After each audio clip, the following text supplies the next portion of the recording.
Hello everyone and welcome to the communication module. This is Adina Mocanu and I'm working in the communication department at Bucovina Institute in Romania. We are an NGO from Suceava, a city in the northern part of the country, and our mission is to support the sustainable development of the communities in Romania, Ukraine, and the Republic of Moldova by establishing partnerships for learning, organizing and conducting training programs, as well as promoting continuous education. Currently, we are involved in the implementation process of the Erasmus Plus project ENTREPVET, meaning Entrepreneurship Practices in vocational education and training. As part of the content for the webinars, I would like to introduce you to some concepts, information, and ideas related to communication, which we hope will help you improve your skills and have a better understanding of this topic.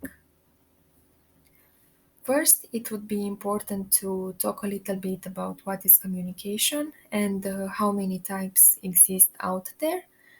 And with this in mind, we can continue to explore the three most popular communication models, followed by 7 words that you should always remember, meaning the 7 C's of effective communication.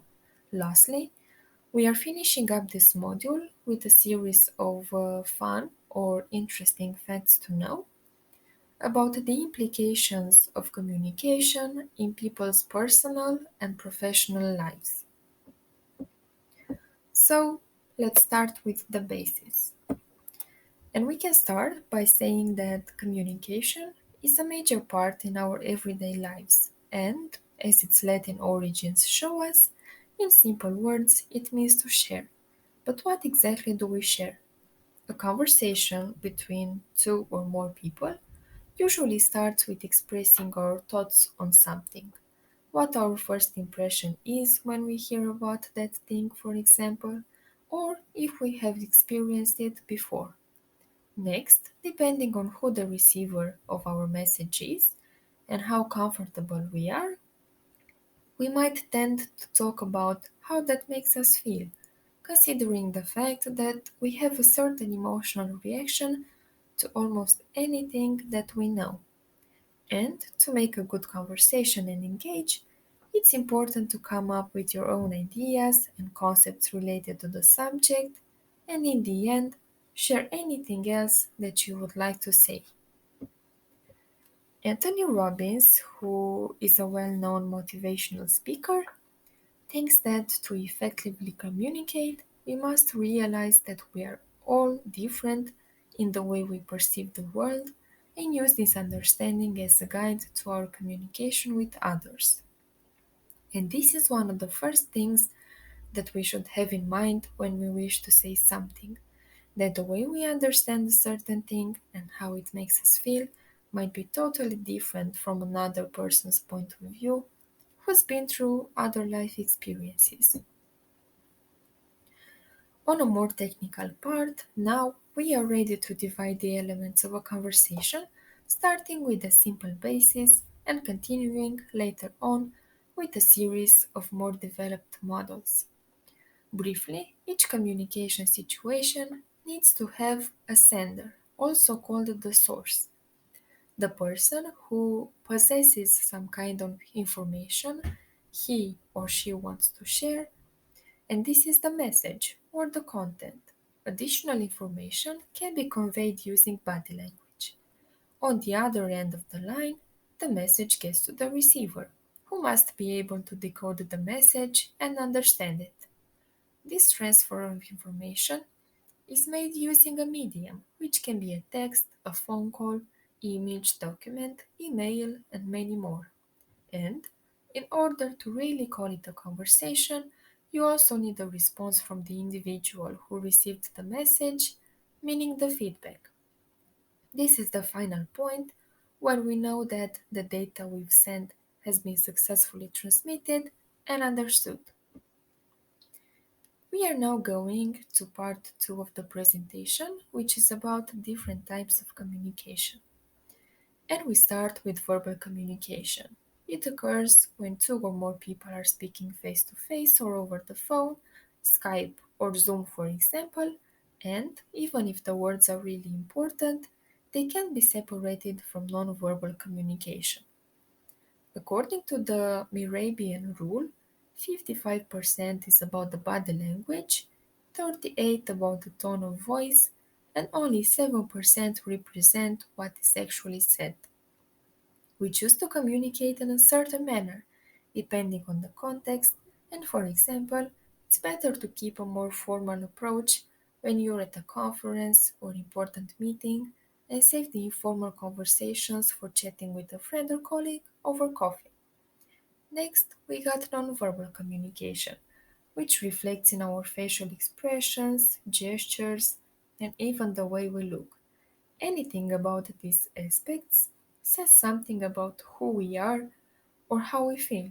And according to Judy Burgoon, professor of communication, there are 7 dimensions related to this.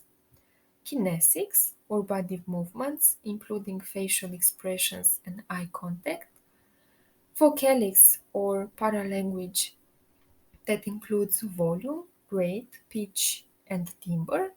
Personal appearance, our physical environment and the objects that compose it, proxemics or personal space, haptics or touch, and chronemics or time.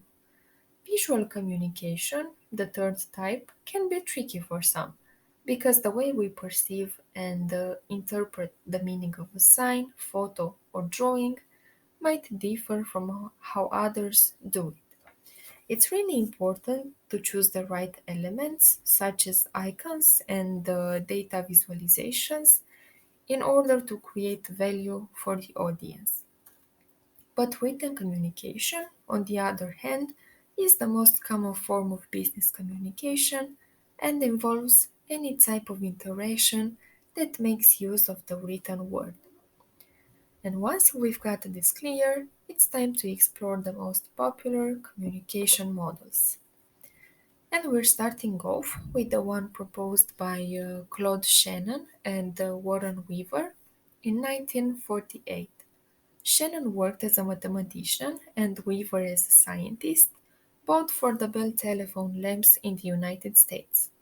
Their model describes a 7 concepts process that was first aimed at explaining how radio and telephone transmissions worked.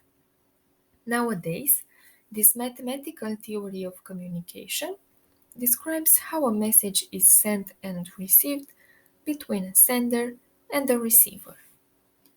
According to them, the first element of the chain is the sender of the information, or the information source, simply described as the person who holds this kind of data. He is responsible for choosing a message to send, a receiver, and a channel to make it possible. After this, the encoder, also known as the transmitter, is the language, equipment, or machine that we use to convert the message into signals that will get to the receiver. Then we have the channel, a medium that transports the information from one end to another, and it may require some equipment such as telephones or computers. The next component is the decoder or reception, where the signal is converted back into a message and is interpreted by the receiver. Eventually, he is the end point in the process and finally gets to know the information. The original model was later developed, and due to criticism, another 2 elements were added. The feedback, meaning the receiver's reply to the message, was necessary because the Shannon-Weaver model described just a one-way linear communication, and the noise, which refers to interruptions that may occur while the message is being sent. Moving forward, we are going to talk about Harold Laswell's approach. He was a professor at Yale University in the United States and believed that communication plays 3 major roles. surveillance of the environment, correlation of components of society, and cultural transmission between generations. The same year, in 1948, Laswell came up with his own model that was designed to analyze mass communication. In comparison with the Shannon-Weaver process, it doesn't include anything about feedback or noise, but still represents a linear approach. Seen as one of the most important communication models out there, Laswell talks about five elements, which include the communicator, who has some sort of information that he plans on spreading, the message that contains this information, the medium or channel that is used to share the message, and the receiver who gets it. It can be about an individual or group that is the endpoint, but in mass communication, we talk about an audience. And the final element is the effect produced by the spread of information. To try to make it easier to understand, we are going to look at some examples. The communicator, for instance, can be a blogger, a journalist, or even a TV presenter.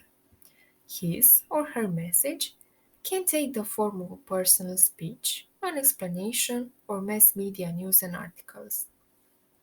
To spread this kind of information, it's necessary to share it using the television, radio, newsletters, and all kinds of magazines and newspapers. And finally, when the message has been successfully sent, it can reach many target groups in the audience, such as women, families, citizens of a country, specialists in a certain field, and many more. The last model, proposed by David Berlow, professor at Michigan State University, is the most complex one and was created later in 1960. His model, also called SMCR, is based on the Shannon-Weaver framework. It includes four components in the communication process: sender, message, channel, and receiver, each of them influenced by a series of factors. The sender and the receiver, on the one hand, are affected by the same elements. Communication skills, such as the ability to read, write, and listen, can impact the entire process. So, for a more effective communication, both of them should have excellent skills. Attitude, which is a psychological element, affects the meaning of the message. Knowledge indicates how much prior interaction a person has had with the subject and how capable he or she is to discuss on the topic. Social system refers to one's beliefs, values, behaviors, religion, and many more that affect the way a message is sent.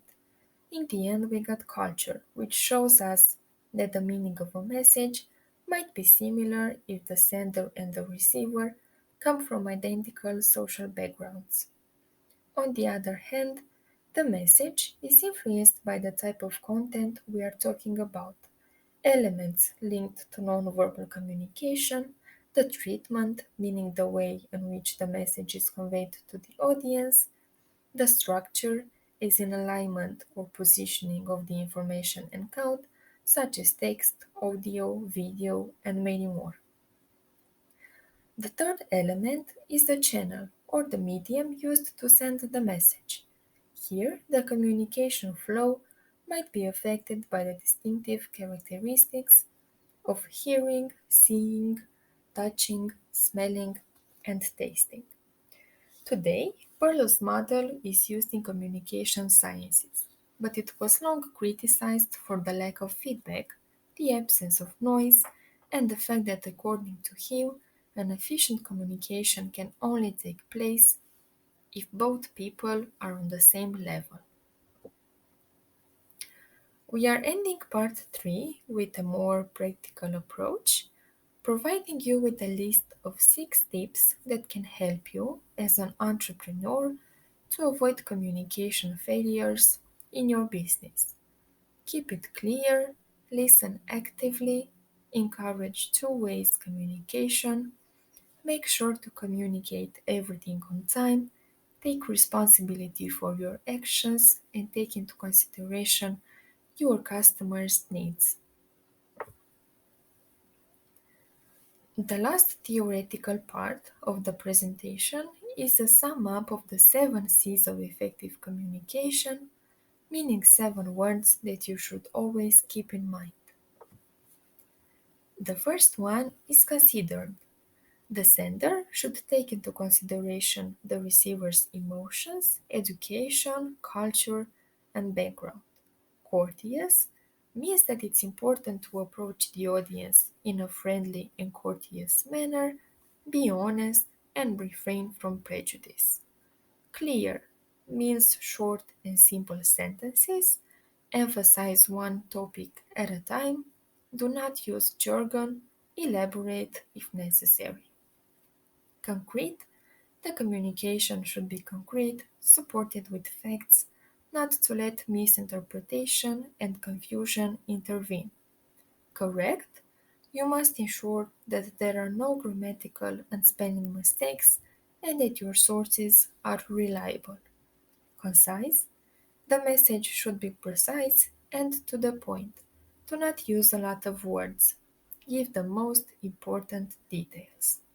And complete, meaning that the message should be complete and accurate and must include all the relevant information as required by the intended audience.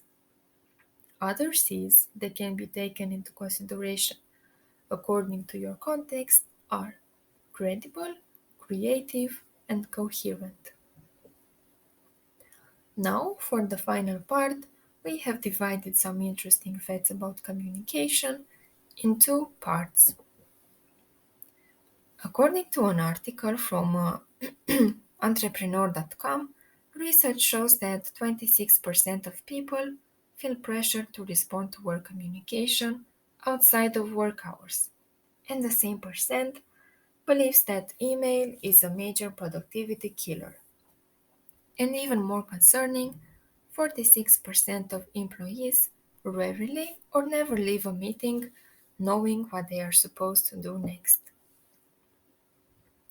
And on a funny note, the authors from Triad show us that most individuals spend 60% of their conversation time talking about themselves, and this number jumps to 80% while conversing on social media. Famous stutterers from history include Moses, King George VI of England, Winston Churchill, and Marilyn Monroe. Moreover, British people spend a lot of time talking about the weather. In a recent poll, 94 British people admitted to having a conversation about the weather in the previous 6 hours. Well, we have reached the end of the presentation, and we wish to thank you for being here till the final point. This was the communication module presented by Bucovina Institute within the Erasmus Plus project ENTREPVET, and we hope that all the information gained throughout this presentation will help you communicate better both in your personal and professional lives as entrepreneurs. More details about the project are available on entrepvet.com, the project's official website, and on Facebook under the name ENTREPVET Project. Along with other 6 European organizations, we wish to increase people's entrepreneurial skills as well as self respect and motivation. Through this innovative co created service, we intend to engage 28 teachers, trainers, and youth workers, who in turn will engage 280 young people. WSX Enterprise, 2001 Agenția Sociale, Make a Dream Publishing Limited, Bucovina Institute, Athens Lifelong Learning Institute, ProWork, and MUSEV will work together for 24 months in order to reach this objective. follow this journey along us and drop a message if there is anything you would like to know. Thank you again and see you next time.